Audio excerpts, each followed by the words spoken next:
is a production of DallasCowboys.com and the Dallas Cowboys Football Club. How about them Cowboys? This is the Players Lounge, broadcasting live from Dallas Cowboys World Headquarters at the Star. Now your hosts, Barry Church, Danny McCray, and Newy Scruggs. All right, everybody, it is that time. Players Lounge on a Friday. Danny McCray, three in a row. Wow. This is y'all on me like, hold on. We've been doing this show for how many years? You know, so I missed a few shows. A few. Church, listen, hold on. Me and Church probably even on how many shows we missed. Wow. If we listen, I know you got my back on this. If you keep it tabs, we because mine was consecutive. Church has been all sporadic, but they come though. Newy, you have a back on this one, Newy? I mean, I don't have the talent. Wow. I don't have the talent. But it's close enough. It's close enough for you to not really be sure though, right? No matter where I'm at, I got the show. If I'm here, I'm doing the show. I'm doing. Wow. If I'm a judge, I would say I would have to look at the record. Mr. McCray, could you produce a record? Because there have been absences. Oh yeah, a couple here. There sporadic. As my boy said, sporadic. And then I'll say this. Okay, when Danny was at, we knew it. It didn't happen 15, 20 minutes before the show. So y'all going, that's how y'all gonna do me. That's how y'all gonna do me today? The night before. Hey. Wow. Keep it. Hotels.com. You know, wow. That's where I got my rooms always. Hotels.com. So Hotels.com knew he wasn't gonna be on the show, but we didn't. Go check the app. Where is Barry? I'm done with y'all, man. But anyway. Good to see it, Danny. It's a better show when you're here. Okay, that's our way of showing you love. It's a better show. Barry Church and I like having you here. So I'm so glad to be back, man. I'm happy I'm here 3 weeks in a row, and we're gonna continue this trend of me being here for the foreseeable future. Absolutely, I used up all my PTO. All right, all my PTO is gone, so I'll be here until it go over again in 2022. All right. Cowboys are practicing right now. So it is the final day of the OTAs, or as Darren Hambrick once said, what do voluntary mean? It's voluntary minicamp. So you don't have to be here. What do they say? But you need to be here. Oh, yeah. And I have a lot of respect for the guys who come out here because fans don't understand.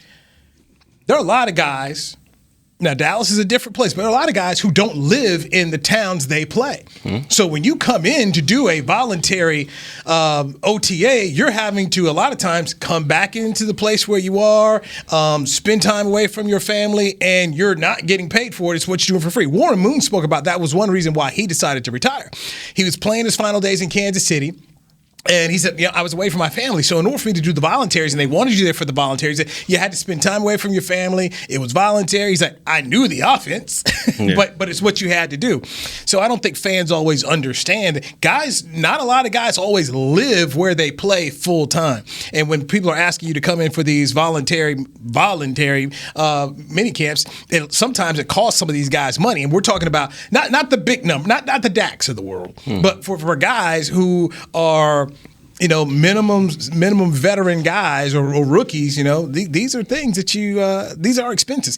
You can say you're investing in yourself, but I think sometimes people lose sight of that fact. Oh, yeah. And, I was one of those guys that was able to, I lived in Dallas, but I played out in Jacksonville. And I hated going back. Because I felt like, the offseason was just kicking off. Me and my wife probably just got back from vacation. We're like, let's hang out in Dallas, have a good time. Well, those weeks ticked by fast. Next thing you know, I got to take a flight back to Jacksonville. And all we're going to do is sit there and go over the defense that I already knew going into the next season. So I just didn't like, going back and forth like that. Lucky for me, though, my kids, they weren't old enough to be in school. So I didn't have to, yank them out of school or put them in school in Jacksonville and take them out and put them somewhere in Dallas. So they were able to just hop on with me. So that was a lucky part. But overall, I hated going back and forth. If you're able to stick with one organization, for your entirety of your career, you're lucky because there's only a few of them that are able to do that. Because going back and forth, that ain't it. That ain't it. And I just didn't have a good time with it. Yeah, same here. I mean, when you think about Chicago and you think about being able to go back and enjoy what Chicago has to offer, Chicago practices in Lake Forest, Illinois. They don't practice in the actual city of Chicago, right? So not only are you having to leave where I was at Houston at the time and fly to Chicago, leave my now wife and family, I would have to go to Lake Forest, which is essentially a retirement community. So it's nothing out there. There's a grocery store out there. I think it's I won't even say Twin Peaks. I think it's like I don't know what it is. Nothing out there for you to do. So having to make that flight sucked every time. Every time. It sucked every time. But, once you get out there, of course, it's football. But, yeah, then it costs you a pretty penny, right? Because you got to catch those flights. And if the wife want to come see you or the family want to come see you, now you got to spend an extra dime. It puts a lot on you. And that's one reason why we do the Players Lounge right here, brought to you by Hotels.com. You guys give a perspective to fans that they don't normally see. But a lot of people are just thinking, okay, yeah, you're a Cowboy, you live here full time. No, that's not the case for a lot, especially, I can't emphasize enough, especially the young guys. We always want to think, everyone thinks, everybody's making all these millions of dollars. You look at the Daks and the Zekes and the Tyrone Smiths of the world, and you believe that's how everybody is working and everybody's making it in the National Football League. That's just not true at all. So final day of OTAs are actually going on right now behind us. They were warming up as we were getting ready to start the show. The mandatory minicamp is next week. Head coach Mike McCarthy says it's going to be Tuesday, Wednesday, Thursday. So mandatory. So these OTAs, these organized team activities, these were voluntary. Got to be there next week or you face a fine. So, Church, I'll start with you. What is it you get out of a mandatory minicamp that you're not getting out of the OTA? To me, I think the biggest difference is basically just time. Because in the OTAs, you're on a strict schedule. Because I think you're only there for maybe 2 hours. You got a couple hours or a couple minutes to meet and everything like that before practice. But when you get to those mandatory mini camps, it's basically like a training camp practice. You're up early in the morning. You come in. You have your special teams meeting, or you have breakfast first. Maybe get a lift in. Then you have your special teams meetings. Then you go, and those special teams meetings are long. They're about 45 to an hour. Then you go and do your team, your defense or your offense. You guys meet as a group. You do that. Then you break off into individual. It's just meetings on top of meetings on top of meetings. And then you go out there and practice. And the practices are longer as well. I think they're about 2.5 hours. So they're a little bit longer than your regular OTA practice. So you got all that. And then usually when you're done with OTAs, you might go get a lift in, or you might just go home after that. It's over. OTAs, it's a wrap after that. You might get a hot tub in or a sauna or something like that to get your body right. But it's over. But mandatory minicamp, oh, no. You got your lunch break right there. Then you coming back to do some more meetings. Now you'll either watch the tape from practice or you'll go break down something else, but you're watching meetings with either your position group or as a whole defense or as a whole offense. So that time, it gets a lot longer when you're going through your mandatory mini camps as opposed to your OTAs, because you got to be there, and a team can find you if you're not there. So to me, the biggest difference is just that time, because you're there for a much longer time. It's like your regular season practice, like your training camp practice. Yeah, and to piggyback off what Church said, I think I want to call it a dress rehearsal for how training camp is going to go. But when you have guys that have come from other teams, or you have young guys coming in, they actually get a visual and an example of what training camp is going to be like. Because essentially, this mandatory mini camp is the last time that they will see you before you actually go step onto the field in Oxnard and have to know this schedule and know that you're going to be busy from 7 a.m. to 10:30 p.m. So it's really them letting you know, like, this is what to expect the next time we see you. So go ahead and get ready. The days are going to be long. They're going to be full, and it's going to be football 24 hours a day. And you and in the practices, like, you get all the periods. You get the 7-on-7s, the teams, the team runs, the team passes, the 2-minute drills. And usually in OTAs, one day you'll do a team drill here. The next day you might do a 7-on-7 here, and then you might do your 2-minute drill the last day of that week for OTAs. But for minicamp, each day you're doing the full experience. Everything that's going to happen in training camp, you're going to see in minicamp. So like Danny said, the rookies, they're going to get they're going to get introduced to how the speed of the game really is when you get to training camp. Players Lounge, brought to you by Hotels.com in our SWBC Mortgage Studios here at the Star in Frisco. So, Danny, Mike McCarthy said yesterday to the media they've been working on installs, and he'll finish the installs next week. So explain to our fan base what install means for offense, defense, and special teams. Yeah, so I'll just speak to it from defense because that's where I came from, and special teams is kind of the same. So each year is kind of like wash, rinse, and repeat. right? So because you have new people coming in, you have new stuff that you want to put in your playbook, or you might have new coaches that need to figure out how this stuff is going to work. So each year you come in and you start with the very basics of your defense, and you put that in cover 1, cover 2, cover 3, and you hammer that home just to make sure that everybody has that. Because if you aren't able to run those type of defenses, as we saw last year, then you aren't able to put in your blitzes or your zero coverages. You aren't able to add on to what you want to do. So you start with the basics, cover 1, cover 2, cover 3, and every day you add on something else. So when you're installing, you're going football 101, next day, football 102, next day, football 103. And the plan is that once you're done with training camp, you have everything installed, so you have so many things that you could pick from when the game actually comes on. Yeah, and it's like, and like you said, from the first day, it's just cover 1. This is your simple rules. You got this dude man to man. Cover 3, let's go over your basic rules for cover 3. Strong safety, you got curl flat. The safeties in the middle of the field. Corners, you got the deep third. But as the days go on in camp, like you said, you put a little variable on each one. If the offense comes out in 2x2, we're going to check to this. If they come out in 3x1, we want you to check to this. And that's basically how you go about your installs. Like Danny said, each day is just a little bit different variable to that main defense that cover 1, cover 2, or cover 3. Each day after that is just a little bit different, a little bit of tweak here and there, and adjustments to what the offense is doing. And then by the end of it, you're calling the defense, and then you're able to adjust it on the fly, right? Because the players are all on the same page, and they know, so they can look to the coach, and the coach throws up a sign, and now you know exactly what to do. But before that happens, you're not able to do that. Okay, so you're a free agent out of LSU, you're a free agent out of Toledo. What was different about the Cowboys defense for you, and what you had to learn going through your OTA and your mini camp before you got to your first training camp, Danny? Man, for me, everything was different because I played under Bo Pelini, and we ran a lot of cover 4, a lot of zone. And then when I got here and Wade Phillips was here, we were running man to man, and we were passing off stuff. We were figuring out a little bit of zone, but it was nothing like we did in college. So for me, it was like learning something entirely different. And then I was playing dime at that time. So now I was trying to figure out how to line up in the linebacker position, fill the A gap and fill the D gap and also cover the tight end. So it was totally new for me. Yeah, and for me, it was basically like the same with D-Mac. It was because in Toledo, it was just like, all right, you playing man-to-man. Here's cover 3. There's no little variance to it. There's no fire zone blitzes where you're blitzing. Usually if you're blitzing, you're man-to-man behind it. But in the league and NFL, there's like fire zones where you're blitzing, but you're playing zone behind it. So like it's just like a match zone concept. And it was just very, very hard as a safety because you got to know your job, but as well, you got to be the quarterback back there. And you got to show that the coaches that, you know what you're doing. You know how to check things here and there. You know how to play defenses. And as a rookie, when you're going out there with other bunch of rookies, I mean, it's like, you know what hits the fan because, the offense is motioning here, motioning there. And as a rookie, your head's spinning because you're trying to figure out, all right, this is what I got to do. I got to make sure my job is hit at 100% in order to make this team. But if your other partners ain't doing their job, you're all going to look crazy. So you got to be, as a rookie safety especially, you got to be in tune to that playbook and in tune to what your job is as well as everybody else is, or you guys are all going to look crazy out there. So that was a hard part as a rookie, just knowing the playbook and being able to be a quarterback back there. Well, at safety, too, you got to remember, like you said, that one motion, if you know your job pre-snap, right, you see the formation, they come out in 3x1. This is my job. Yep. Now, number 3, motions across, and you have to switch jobs with the linebacker. So now if you don't know the linebacker's job, then you have no idea what's going on.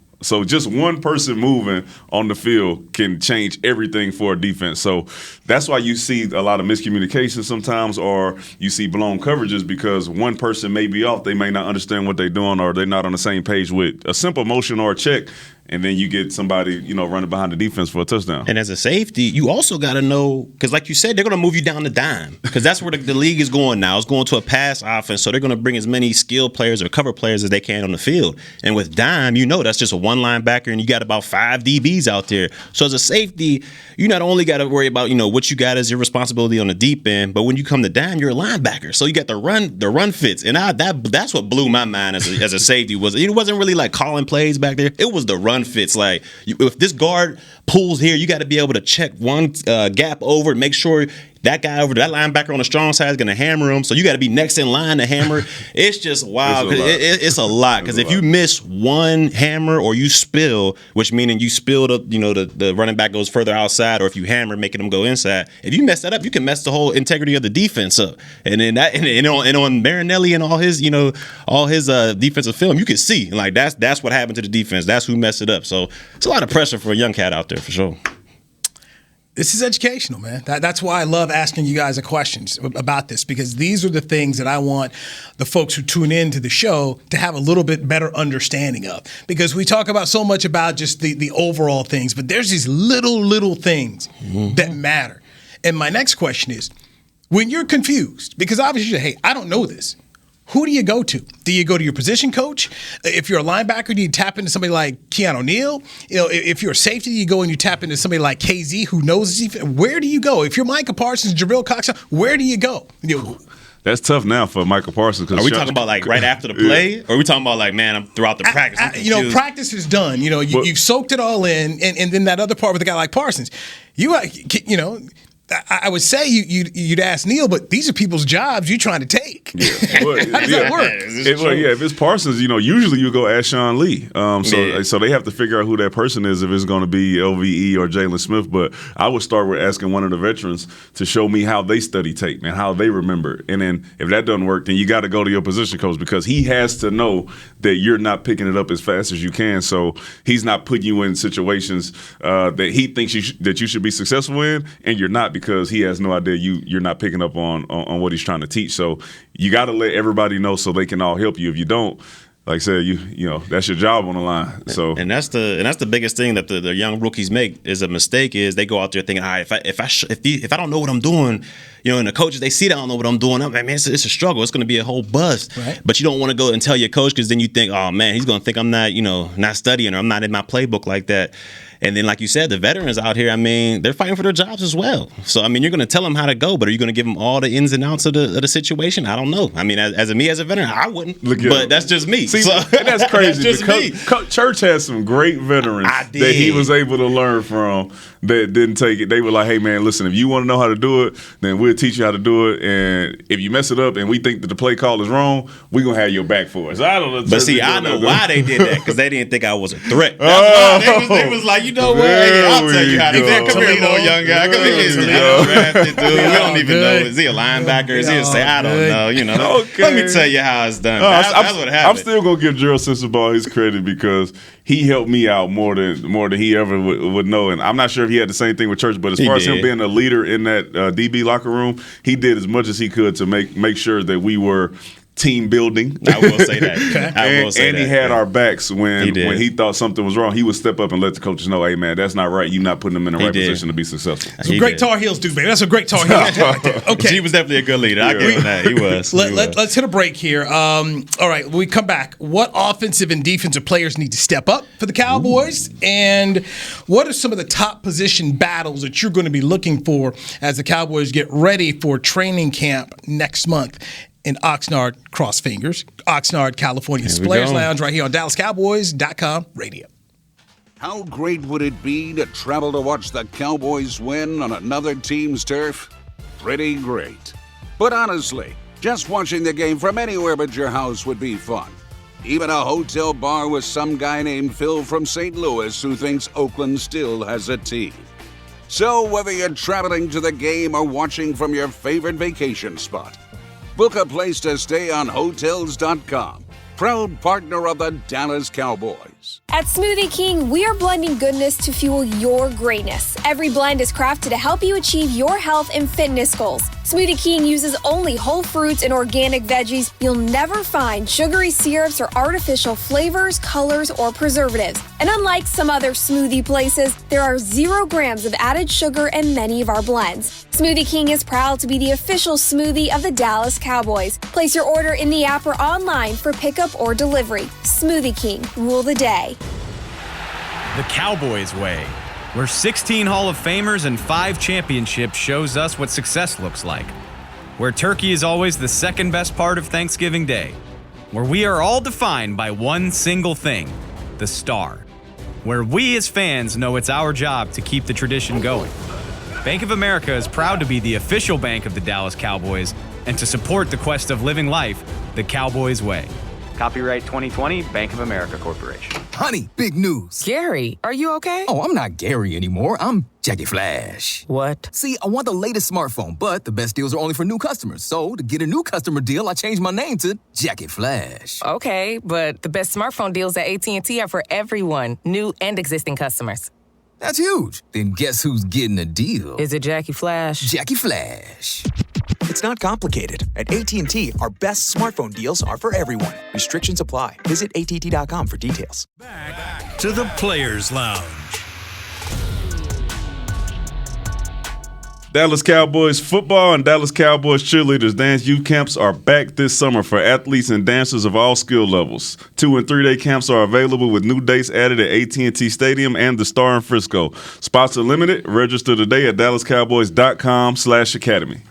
All right, that is Danny McCray, former Dallas Cowboys safety, Barry Church, former Dallas Cowboys safety. I'm Newy Scruggs, just a Cowboys reporter. Emmy winner. And this is the Players Lounge, brought to you by Hotels.com.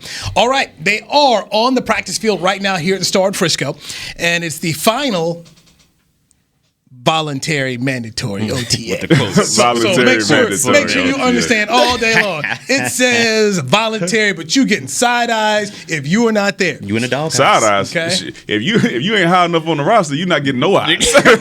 You be at home. Hey, mail that iPad back over here. Don't even come back, players. We got somebody else for you. And I'm not comparing myself at all to a pro player, but even when I was in high school, it felt like the offseason non-mandatory. It felt mandatory because you have people looking at you. They're your teammate. Where are you at? And I remember the coaches asking, "Hey, where's so-and-so at?" So you all need to call him. Like, man, I'm working my summer job here. I'm trying to get paid. Like, what you mean? Where am I? Summer job. Right. Then coaches sit there like, this is high school. Like, nobody was recruiting me. I quickly found out when I went to Appalachian State. I was there on a debate camp, so I decided to swing by the football office. Hey. It's me. It's Scruggs. me. Y'all ain't called lately. Somebody missed a letter. But anyway, I just want to. Yeah, my mama, she be tying up the line. I know y'all probably called it was busy. I think it was Stan Hickson. I want to say it was Brother Stan Hickson. He says, what position you play? Lineman, linebacker? Okay. How tall are you folks? Said, Dad's about 5'8", Mom's 5 foot. He looked at me and said, so you about done growing. Which was his kind way of saying, thank you, no. It's a wrap. Debate hall's that way. You know what? I sure enough walked myself right on back down and said, this is the path. And that was a heck of a combo. What they say in The Mandalorian, this is the way. This is the way. This is the way. Yes, exactly. The speech and debate, that was the way. And the other thing I noticed at Appalachian State was that the only black folks that I saw that summer were involved in athletics. Well, the school in the mountains that Dexter Coakley ended up going to, but they're actually pretty good though. Look, man, they are a powerhouse. They gave it to Michigan. They did, and this was years before that, but it was very, and that was when I told myself, where you at? I'm doing what I need to do. I'll see you all at mandatory in August. I'm not going because they tried to lie to us in high school about scholarships. Ain't nobody recruiting me. What? No scholars in the stand for them summer workouts. Ain't nobody. Well, nobody. I was a center. Ain't nobody recruiting me to play center nowhere. Too slow to be a linebacker at the next level. But they were trying to sit up here and feed us these lies in high school. You got to buy in, Newy. You got to buy in. And you know what? This thing is now is they telling bigger lies today to these kids. Like, what are we doing? Stop this. These kids ain't going nowhere. Well, now they say I can get you the league. I can get you all that. I send guys to the league. There's this one, and I'm not going to name this place, but so there's a little, right in my neighborhood, there's somebody opened up one of these little gyms. What neighborhood is it? I'll tell you out there. The name of the gym. All right. Okay. And the name of it is good, okay? It's a catchy name. And I see all these kids in here working out, these junior high kids, and I'm just laughing. I'm like, man, all they've done is taken daddy's disposable income and him thinking that Junior and his daughter are going to be D1 athletes. And you wasting your cash. But It's a racket now, man, and people are making their money off of it. Sure, we should get it. We should we can get you to the league. We're easy. Free agent. Easy. Yeah, if you're a free agent, you come holler at us. We show you the path, all right? We show you the path. All right, top position battles going into training camp. I'll start with you, Church. You're going to start with me? I'll start with you. What are you looking for? I got my eye on one battle. One battle I think that's going to take control of the whole of all the other battles. Look, this is the one that's going to be it, and that's that tight end position. You got Blake Jarwin coming back from an ACL. He's under contract. We paid him a bunch of money. He got hurt. Unfortunately, got hurt, but he's coming back. He's supposed to be this mismatch nightmare. He's supposed to be the guy. We haven't had a guy threaten the seams like this guy's supposed to be able to, and who knows how long. Maybe since Jay Novacek, because Witten wasn't threatening no seams. But this is a guy right here who's Dak's already said is the most athletic guy on the team. He's supposed to be a mismatch nightmare against linebackers, corners, safeties, whoever you want to throw out there on him. He can beat them on one-on-ones, and I think he can add a different dimension to this offense. But you also got Dalton Schultz over there, who, in my opinion, he had kind of a breakout year last year for himself. You know, he came in there, nobody expected pretty much anything from him. You know, oh man, we lost Dalton or Blake Jarwin. What are we going to do now? You didn't expect. I didn't. You're right. You're right. You're right. Put your name. Put your name. I knew one of y'all was going to say something. I'm just saying. I didn't expect anything from Dalton Schultz, but he came through and he proved me wrong. He went out there. He was able to win his one-on-ones versus linebackers, safeties, had a couple touchdowns, and he was good after the catch. A lot better than I thought he would be after the catch. He had a little bit of speed there. So for me, that's going to be an interesting decision there, because I don't see, with all these receivers, I see them being in 11 personnel a lot. And that means there's just going to be one tight end on the field. It's going to be interesting how they're going to divvy up the plays here. But, you know, I don't see Dalton Schultz just giving his job to Jarwin. So, to me, that's going to be one of the biggest battles coming up here in this camp. Yeah, well, I think we can all agree that the linebacker position is going to be one. So I'm not even going to mention that one. It's going to be deep. But I think the actual cornerbacks. I think the nickel and the right corner spot, I think that's going to be a battle to watch. So you got going in there, because we haven't really seen Kelvin Joseph, but I think the man can play. All right, I think he can play. We'll be able to see it, and the coaches are going to want to see if he's able to play. Okay. So you got Anthony Brown and you got Jordan Lewis. So you got three guys for two spots.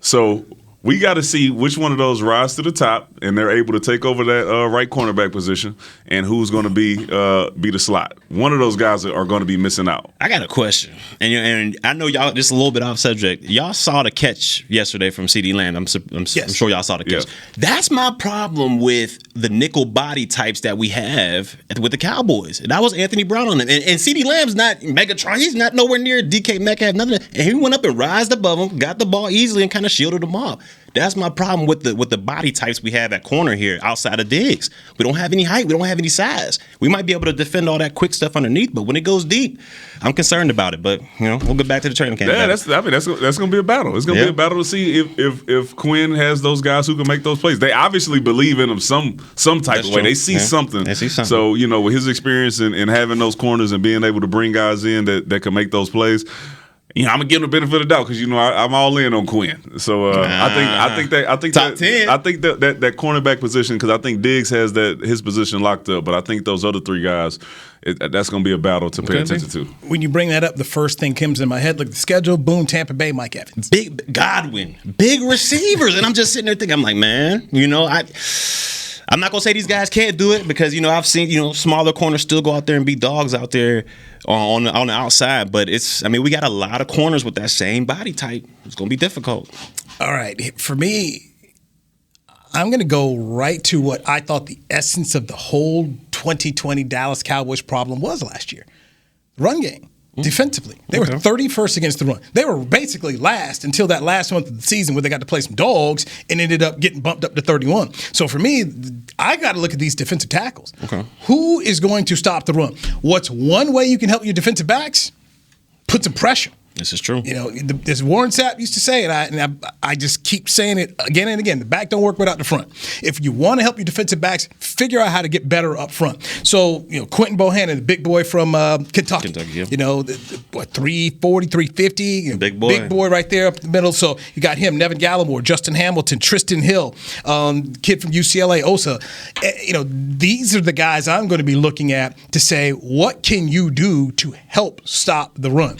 Once again, start looking out here at these teams, you get ready to play here, there's some folks that are going to come out here and try and run the football. When you see Tampa Bay, okay, Fournette out there. Don't forget about the actual starter for Tampa Bay, Ronald Jones, because he's a dog. Local kid, Ronald Jones. So you've got him. You got the Chargers. You got Philadelphia with the Miles, what's his name? Sanders. You got Sanders. You got Run CMC. You got Saquon twice. Minnesota's got Dalvin Cook. Saw what Gibson did to us. Washington's running back. Right. So I mean, you look on the schedule here, man, there's some running backs coming your way. Mm-hmm. So for me, this run defense, you've got to stop it. And too many times what we saw, this defense was on the field so long. This is true. And they were just worn down. And I know it's popular to try to talk about, was it 24, 34 touchdown passes they gave up last year from the defensive backfield standpoint. But if you're not putting any pressure, and if it's just easy to run, then it's going to be tough for the Cowboys. And then you take these long drives, defense is out there. So now you're coming back, you're asking Dak Prescott in the offense not only to score, but to score quickly. Mm-hmm. So for me, the defensive tackles are going to be where I'm looking at it. Okay. Who's going to step up and try to stop the run? Tristan Hill's coming off of ACL. You guys know we assume they're going to be right back. And this is nothing against to look at the training staff, but everybody's body is just different. Everybody's body responds differently. And to be in a car wreck up front like that, let's see where Tristan Hill is. I just don't think everybody should just assume he's going to come back and be where he was last year. Whoa. Where was he last year? I'm just saying, when you say that, what are we expecting him to get to? He was a starter. He was a starter last year. Well, I mean, so speaking of like what the defensive linemen were last year and what our D line was, yes, I'm saying so. They weren't good. So because I'm gonna ask Church, is Neville Gallimore going to be a starter? Yes. Once we get to week one. He'll be a starter. He needs to take that next jump, which I think he can. I think he was on the way last year. As the season progressed, he seemed to get better and better. And he was able to kind of keep those linemen off of our linebackers for the most part when they were talking about on his side. And he's able to, create a kind of a push right there. We know he's good against the run. The thing I think he just needs to tweak a little bit is able to get more pass rush to his arsenal. If he's able to do that, I think he can be an upgrade at the defensive tackle. So stay right there, because that was another thing we spoke about is what offensive and defensive players must step up. And for me, when I look defensively, Neville Gallimore is that guy. Because I'm already talking about they've got to get better up front. And Gallimore's the guy that I'm going to look to, last year's third-round pick to say, this is a player that needs to take another step up and can help this defense. If he can do that, then you have Leighton Vander Esch, Jalen Smith, Micah Parsons, Jabril Cox being able to operate differently. I mean, last year, as much as people have gotten all the linebackers, let's be honest. Man, you had guards and centers running up on these dudes. 300-pound boys up there on you. Quick. Quick. One of the things about Ray Lewis is when you wanted to beat the Ravens, if you could get second-level guys on him, then you could take him out. Right. Because Ray's not, he wasn't the biggest guy for a linebacker. So if you could get your second level, get him second level with your offensive lineman, then you were able to really kind of affect what they were trying to do. That's why they had Tony Saragusa and Sam Adams, those big guys up there to let Ray operate. The Cowboys didn't have that. So as people beat up the linebackers last year for poor play, also give them the benefit of the doubt from the standpoint and understand they ain't getting any help. Yeah, they in the run game. The pass game is some different. Correct. In the run game. Absolutely. And what did we see? Because this is like the Cleveland game. In Washington, we just going to beat you. And people are setting career highs. Every week. This guy's having a career day. Like, what? Start him on your fantasy team. They're playing against Dallas. It was rough. It was a rough one. Start him on your fantasy team. You know what? If you had the running back, start him. And if you had the top receiver, start him. That Terry McLaurin, let me go ahead. Cowboys this week. Pistol him in the line. It was rough. It was rough. But that's what that D-line, they got to do this year. I think they gotta take advantage of their one-on-one opportunities. I mean, last year there was too many times where they were just stalemated on a one-on-one block, and the quarterback had all day back there to pick apart our defense. I'm not saying our secondary is the greatest. We've seen that, but we got to give him some type of chance. So a little bit of help, and you got D-Law. He's getting double teamed. He's gonna get chips. He's gonna get hit by the linebacker. The running back's gonna be focused on him coming through.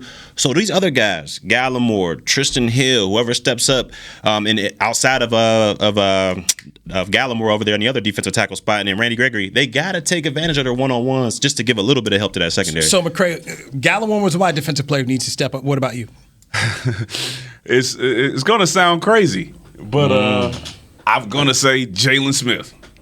I think Jalen Smith, with the number change and all the hype around him and all the negativity around him, that's true. I think if he steps up to play how he did 2 years ago when him and LVE were looked at as being one of the top linebacking cores in the league, if he steps up to play that way and they're able to use him, to rush off the edge every once in a while, run sideline to sideline and make those type of tackles, I think they'll be okay.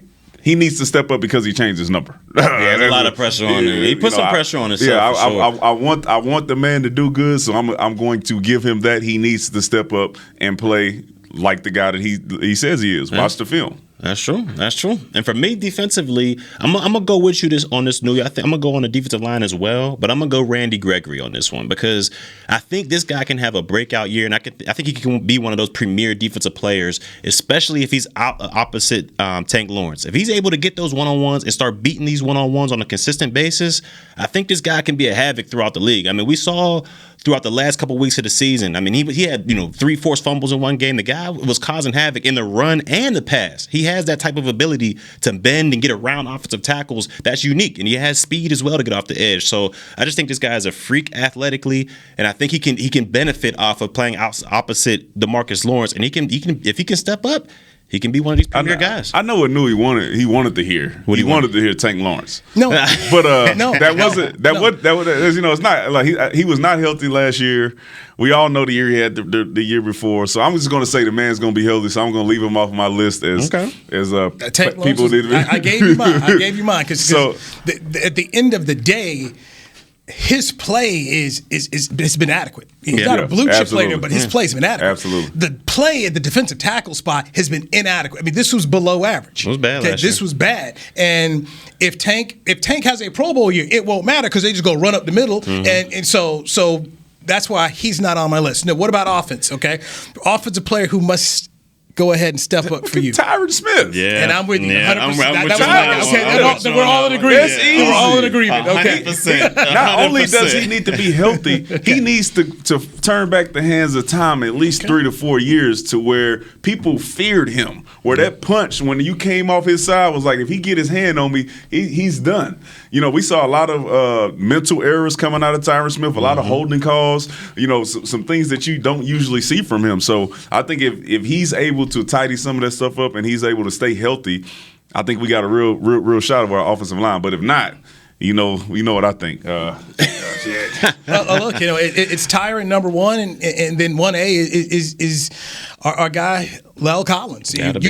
These offensive linemen have to be back. Here's what Tyrone Smith ended up saying, quote, honestly, feeling great, finally got the neck fixed, and I think that kind of connected to everything with the back. I'm glad I finally got it fixed after all these years. So Tyrone's been plagued with injuries since 2016, but last year, that neck surgery cost him 14 football games. So we're all in agreement right there. Our Cowboy player on offense that must step up is Tyrone Smith. That's the type of statement right there to get you in trouble, though. Because all of a sudden, you finally got it fixed. All right.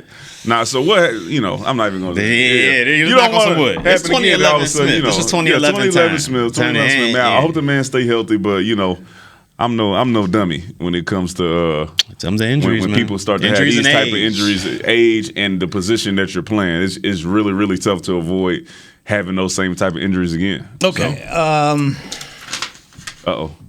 Got to take a break. I want to get into, the NBA is a different sport.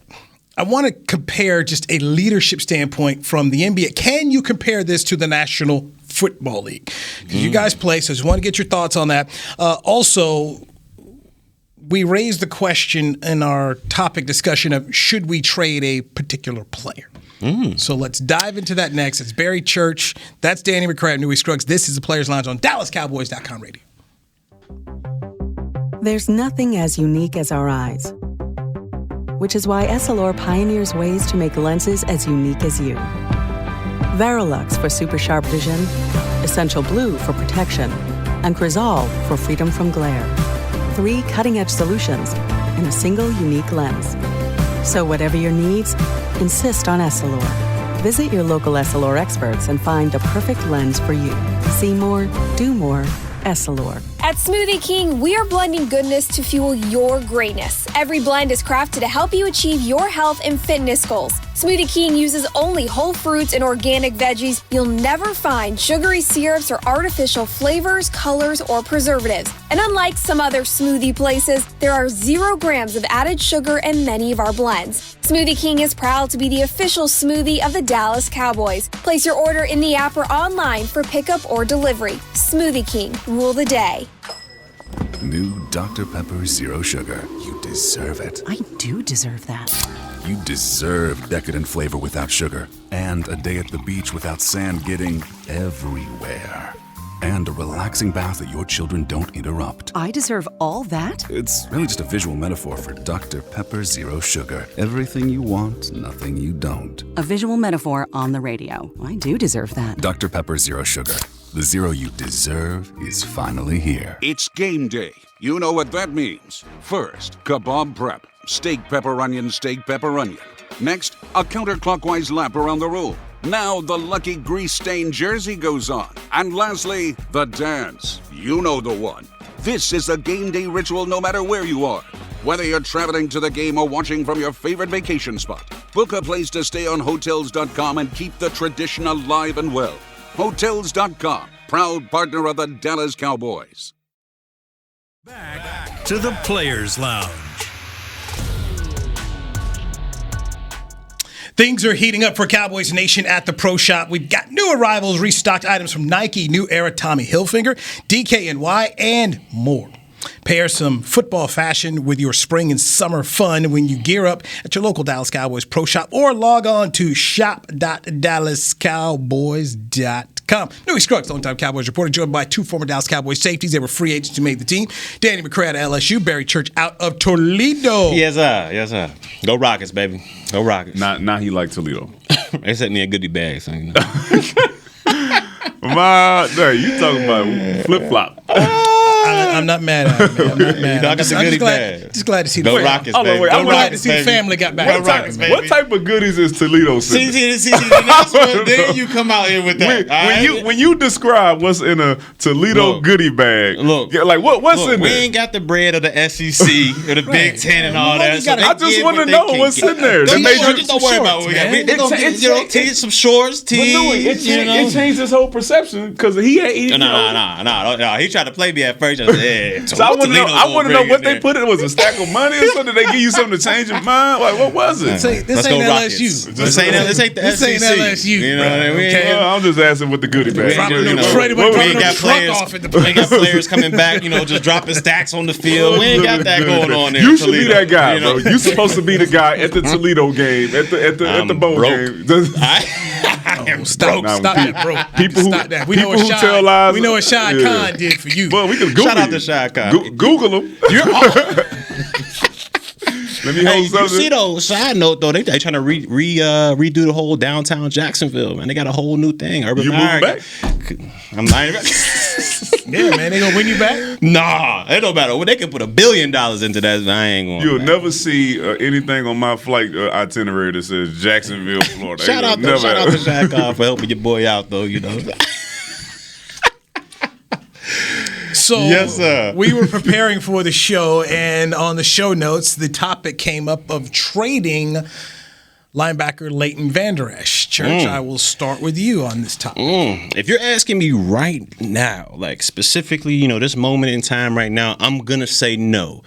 But only because I don't know what I have in the youngsters. If Parsons goes out there in training camp, once we get these pads on preseason, he's out there popping, and he has a control of the defense as far as he knows what his responsibility is. He can make checks and all that other stuff. And then Cox is able to come in here and do what he does. He's able to show up in the run game, not only against the coverage, but in the run game as well. Yeah, I would have no problem with it. I would say, hey, we appreciate your service, but we're going to let you go this other place, get some picks for them, something, because that's the only thing to me that's holding it back is they don't know what they have in Parsons and in Cox and all the young linebackers. Because if you go that route, one, it's a cheaper route because you're gonna have to if you bring Vander Esch back, you're gonna have to pay him a new contract, whatever. It's a cheaper route and it's a healthier route. We've seen Parsons. He rarely missed at Penn State. LVE, nothing against him, but that rookie year, he was a beast. When he's healthy, he is a beast. I will give him that. But when's the last time he was healthy? I mean, he has, neck, collarbone issues here and there. He's just not been that same linebacker he was 2 years ago. So for me, as of right now, I wouldn't. But going forward, if Cox and if Parsons are the linebackers I think they can be, I would have no problem with it. No problem at all. So this is last year on his deal, right? They didn't pick up his 5th year? Correct. Yep. Trade him. Yeah. Trade him, get something for him. If somebody is going to give you something for LVE right now, I would trade him, get something for him. One, like you said, we are not sure if this dude is going to be healthy or not. So essentially, you're losing for nothing, and he might not even play this year. Exactly. And then you do got some young guys who you want to get some pictures of. So if you're really going to buy into Jalen Smith, get LVE out of here. Let it be Parsons and let it be Jalen Smith, who are going to be your starters in the nickel package, and then. I'm going to assume that Cox can play just because he went to LSU. So give him a shot, to get out there, but unmuddy the linebacker room a little bit and get something for LVE because after this year, it's nothing. you just going to pay him a lot, or you going to lose him for nothing. So if you have somebody willing to give up something that's worth it for LV, absolutely trade him out of it. And I would trade him before, like if we see in training camp that they're doing work, these young cats, I would trade him before because if he goes out there and he starts balling out, now you stuck. Like what we going to do now? It's week 5, and my stuck. boy out there got 150 tackles or something. It's like, man, what we going to do now? So health as well. Don't say health as well in the league, bro. And when you ain't got that, and you can get something for it and send that hurt person on somewhere else. Yeah, do what you got to do. Let me quote Lee Corso. Oh, here we go. Not so fast, my friends. Not so fast. I understand the thought process about the rookies and what you hope they could be. I'm going to go back to something that Barry pointed out to me that has stayed in my mind, and this was about the schedule. After the October 24th bye week, 11 straight football games. It's a lot of weeks. It's a lot of weeks. Jabril Cox, he didn't play 11 games last year. Nobody in college football played 11 games last year. Michael Parsons didn't play last year. So I'm looking and we're talking about now a 17-game regular season here. Give me some depth. If this Cowboy team is going to be what many people think they are, that this is a team that could win the East, I would want to have a veteran in Leighton Vander Esch who is playing for his football career here. So he will actually be playing in your ideal situation. What if he's going to be healthy? Him? What if they're outplaying him? What do you do with he's on the bench? Okay, this is a very good question. If it gets to the point that a Micah Parsons is outplaying him and Cox and you're putting these guys out on the football field with the way, and you talk about a 17-game regular season and he's still a decent serviceable player, trade deadline, I got to imagine there are going to be some people out there who would need a linebacker. Mm-hmm. Or if you keep him and he ends up signing a contract and you get a comp pick for him, I'll take a comp pick. But if I'm Dan Quinn and Mike McCarthy, I want a veteran football player who is playing for his life. And Jalen Smith is in the same position. They are playing for their football lives here. You guys can speak to this more so than me. Aren't guys a little bit better when they're playing for that money? Yeah, but it's not his skill that worries us, though. Of course, it's the health. He can play as hard as he wants to. Okay, but if he's hurt, that has nothing to do with how bad he wants to make it to his next contract. A guy who got so salty every time we asked him about his health was DeMarco Murray, and even his last year. Remember, he hurt his hand. Yeah. Kept on balling. He hurt his neck. In the final year, you're right. He hurt his neck. He wasn't out trying to have the injuries that Leighton has had as a linebacker are much different than what DeMarco was facing when he was in his final year of his contract. I'm not going to disagree with you, but I'm merely coming back to the fact that your livelihood, your career is on the line here. You are now playing for 31 other NFL teams. So I think whether you hurt, whether you go, it's going to be, you're going to go out here and lay it down on the line. You guys know because you've seen it. But we've never had a doubt that LVE was going to lay it out on the line. When he wasn't playing for his life on the line last year, when we just had a chance to play in the playoffs, the man came back from an injury. We said he should sit out for the rest of the season. The man came back out there after having, was another neck injury? It was a collarbone. I'm not trading. The man broke. You ain't going to trade him? No. Didn't they say Pittsburgh is interested in him? But you got to risk. I think I read that somewhere in Pittsburgh. Maybe you get a risk of losing him for nothing, though. Let him get out of here. Can I tell you? Let him get out of here. A comp pick. So that's true. But what if he's not even like? When I hear this, and this is something, man, I told you the other day. These whole rumors and somebody's interested. I mean, man, somebody's doing, well, they interested in giving up a one for Julio Jones. If somebody's interested in giving up one for Julio Jones, you better believe the GM would have made them. Take him sold. Somebody will take Leighton Vander Esch. And take him at what? Hey, here's a 6. You ain't. We'll take a 6. What if I don't know about a 6. I don't know. No, I'll take it. Okay, the man got a bad neck and a bad collarbone. Okay. Now he played Mike linebacker. And he won't play Mike linebacker here. So if I'm Dan Quinn, you know why I want to keep him? Because I'm trying to get myself another head coaching job. If I'm Jerry Jones and Steven, you know why I'm trying to keep him? I'm trying to get to the playoffs. I'm trying to have as many good football players in a 17-game season as possible. So I'm going to roll with Leighton Vander Esch. Let me tell you something. I know for a fact that Dan Quinn in his career has played with, some guys who are still out there, some linebackers who still had the ability to come in and play and know his system if LVE is not here. So I don't think Dan Quinn is lacking for people that he has on his waiting list. Say, hey, man, we need you to come just provide us with some depth. If these young guys aren't able to make it past week 12 and we just need somebody to fill in, because that's what you're saying about LVE. He possibly be sitting on the sideline or being one of them guys who you just waiting for with, street clothes. We'll call him street clothes. So would you give him up now, not knowing what the young boys can do with pads on? See, I'm on that cat. I'm like, I don't think I trade him right now. Well, I think both of y'all know how I feel about these injuries. Okay, I feel the same way about Tyrone Smith and his neck and his back as I do about LVE. The same way we felt last year when we was like, man, this dude got a bad neck. That's something that you just barely, you don't really come back from. If you do, you're not going to be the same. But we know this. But we want depth, so let's keep LVE on there. And the next time he be in the training room talking about my other collarbone, bro, then I'm gonna look y'all in y'all eyes and say, you know what? We could have had a 6. I'm going to be very interested to see how these rookies in a 17-game schedule make the adaptation to the National Football League, because they didn't play a full season last year. And in the case of some players who sat out or didn't play, like a Micah Parsons, or you had Joseph from Kentucky who decided to sit out his final 2 games. This is going to be taxing. Do we have the Hall of Fame game this year? Yes. Mm-hmm. All right, so I ain't gonna lie. It's gonna be brutal for the rookie, because remember we came in our rookie year, we had the Hall of Fame game, that means you had 5 preseason games, and as a rookie you're gonna play in all of them. I mean, you might not play as much in that third warm up game, but you're gonna play at least a half. So they got. Well, they cut one though, right? It's 4 now. It's 4. Yeah, it's 4. It's 4. That's still a healthy. Healthy. So they'll be playing their normal preseason. All 4. They'll be playing their normal preseason. And then they got that early bye week. And that's the only thing as a rookie. Like, you got all that training camp, and this is something that you're not used to. This is, college goes 12 games. And they added a game to ours. So now we're at 17 games plus that long training camp. You know who's not going to be in at the Hall of Fame game, bro? Okay, listen, Micah Parsons is not getting a full game of snaps in the Hall of Fame. He don't get a full game. Kelvin Joseph is not getting full snaps in the Hall of Fame game. It's not happening. It just depends how they going in camp. Well, if they're not playing well, they ain't playing well. But Micah Parsons, he's not going to be. He's not going to be out there. He's going to be chilling with Jalen.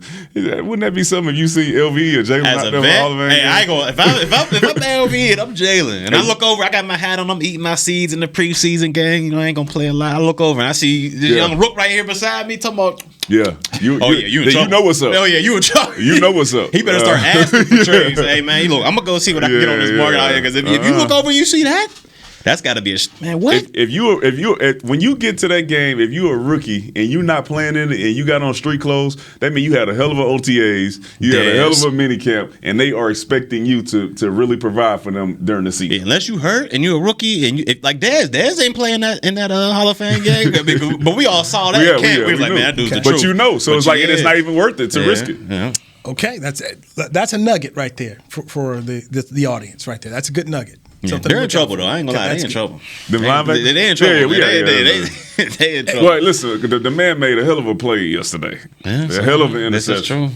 This is true. Hands up the sideline. Who was throwing it, though? It don't matter. He made the play, Who was throwing it, man? I don't remember. Danucci was throwing the ball, man. Danucci threw a lot of balls yesterday that weren't picked off.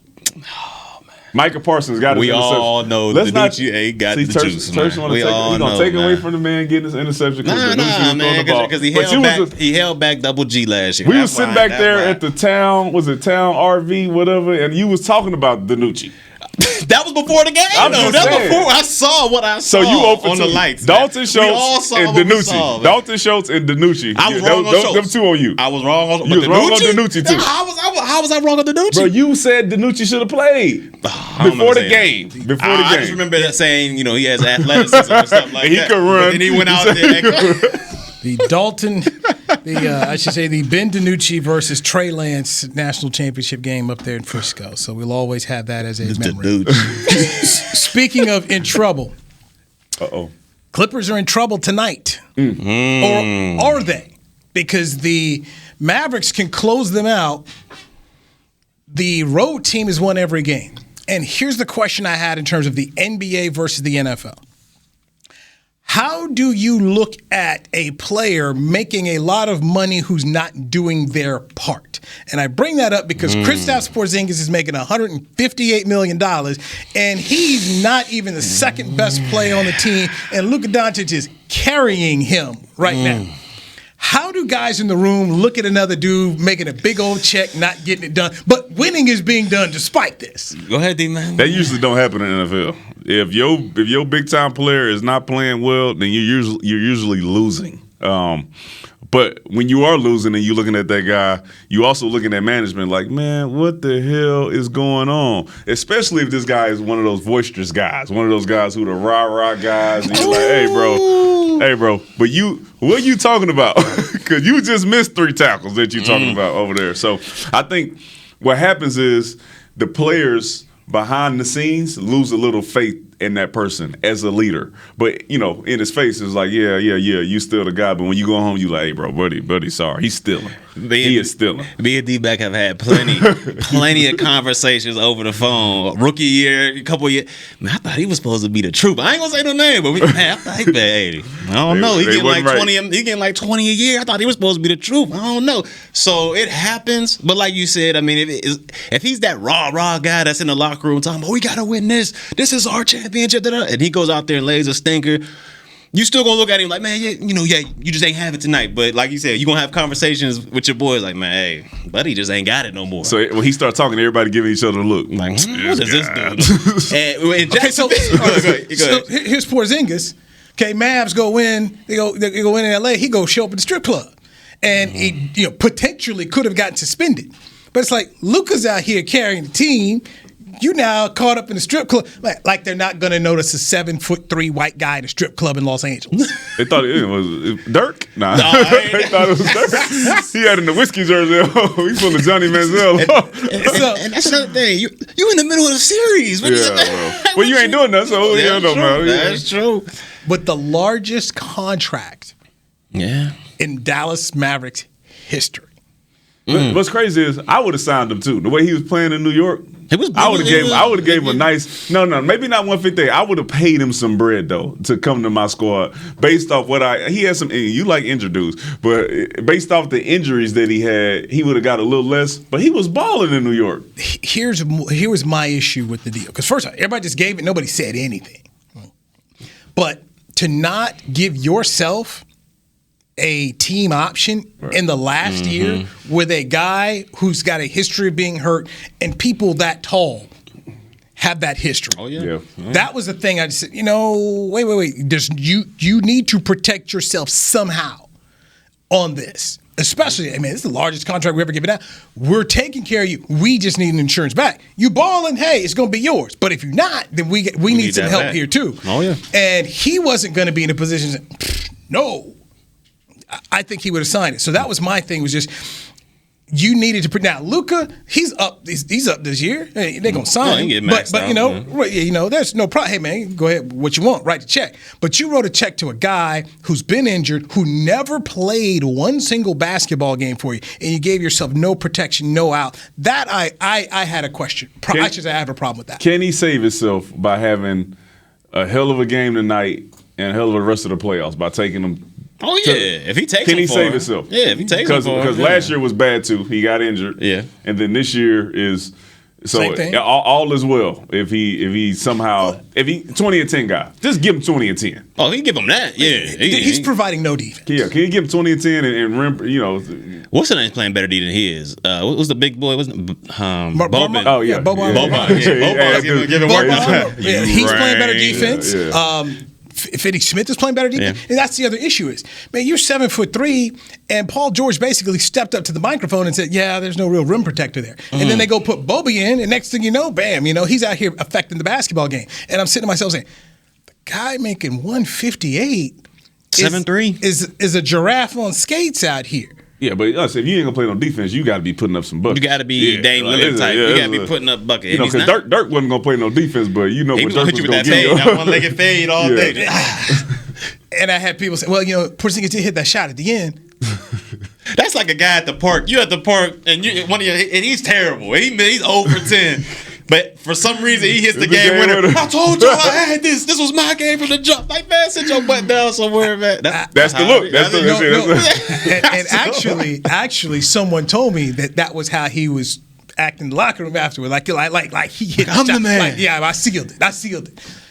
What? Yeah, like Kyrie. Like he was Kyrie in the Cavs championship. It was back and forth, and he was just giving buckets. Hold on, LeBron, let me help you. Yeah, that KP was acting like that. I said, really? Hold on, quick. Two things. LeBron playing 16 years, his first time being eliminated in the first round. I thought they was coming back last night. No. They got it to 9. They started rolling, and Booker came out there. Booker was playing, and Crowder started hitting a couple of threes. So shout out to LeBron, though, because I know people going to hate on him, but that's a long time to be playing before you experience, that. 2, this Milwaukee and Brooklyn series is going to be nice. It's going to be fine. It's going to be fine. Yeah, this is going to be a good series. I got Milwaukee taking them. I think Milwaukee going to shock them. I think one time they're going to reach 150 points. One of these games is going to be like 150 to 148. You are trusting in the wrong head coach. That's all I'm gonna say. I don't know, man. Yeah, I'm not giving. I think it's gonna go to 7. I think it's gonna go to 7, but I don't think that KD and them are gonna let themselves lose to Milwaukee. Milwaukee in 6.